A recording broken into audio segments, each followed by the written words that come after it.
After sketching the clovers on copy paper, I transfer it to drawing paper and add shading with gray.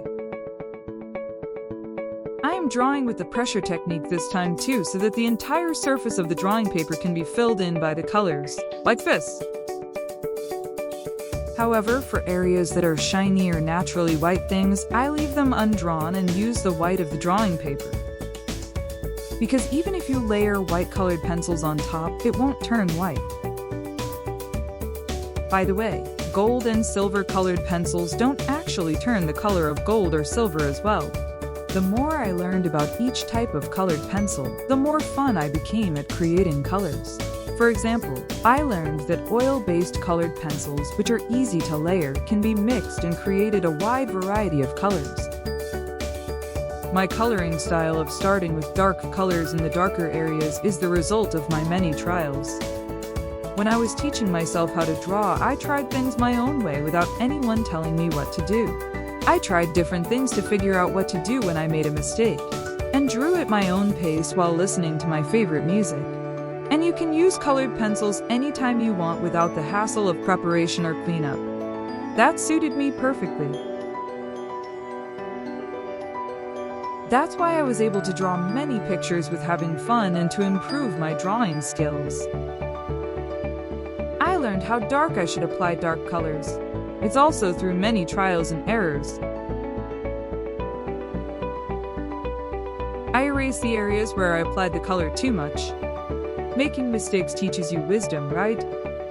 The clover patterns are a light color, so I apply green very gently and then layer a light green on top with hard pressure.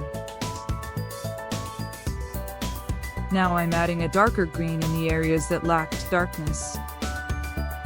I adjust the intensity by layering several times.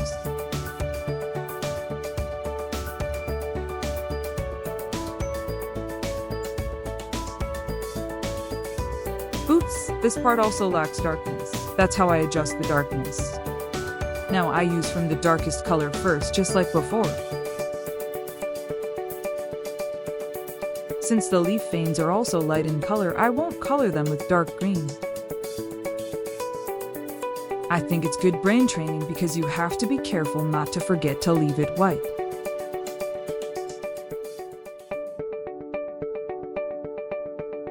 In fact, when I started drawing in my 30s, my synapses became more connected, my senses were sharpened, my thought processes expanded, and I became more aware of subtle differences in color, I believe.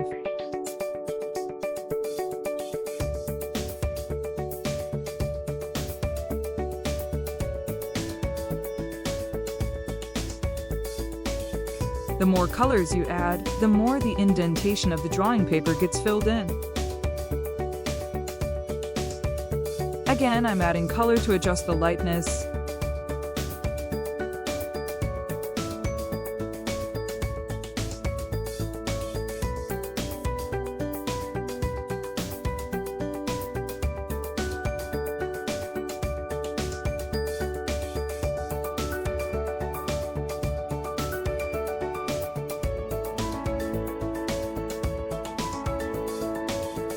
By changing the orientation of the drawing paper, you can stay inside the outline of the leaves to make the overlapping of the leaves clearer and to highlight the three-dimensional effect.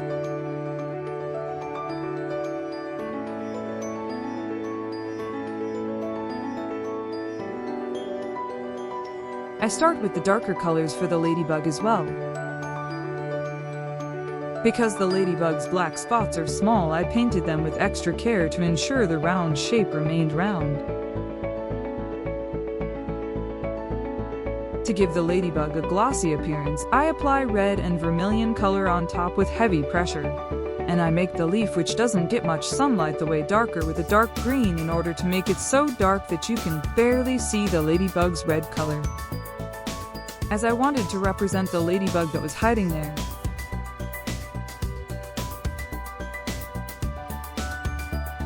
All doubt the ladybug is in the shade. The part that is most swollen part appears white by the light.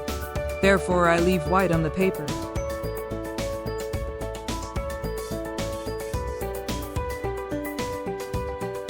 The gaps between the leaves don't receive light and are way darker, so I make the color very dark. I added this 4-leaf clover which is in the process of opening, and which I found in another location. I was wondering what to do with the background, and then I thought, oh, I'll draw white clover flowers. So I'm creating white round areas with a kneaded eraser.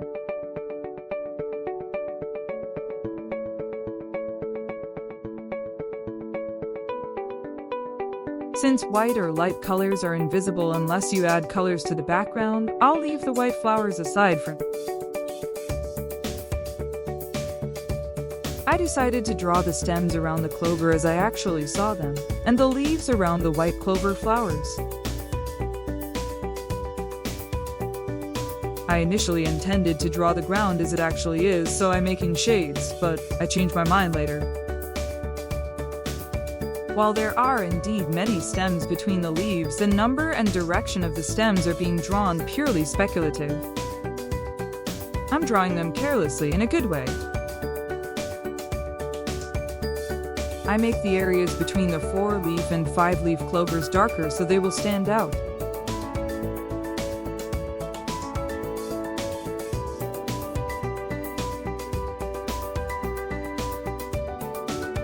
I decided to add more blurred clover to the ground to create a sense of depth.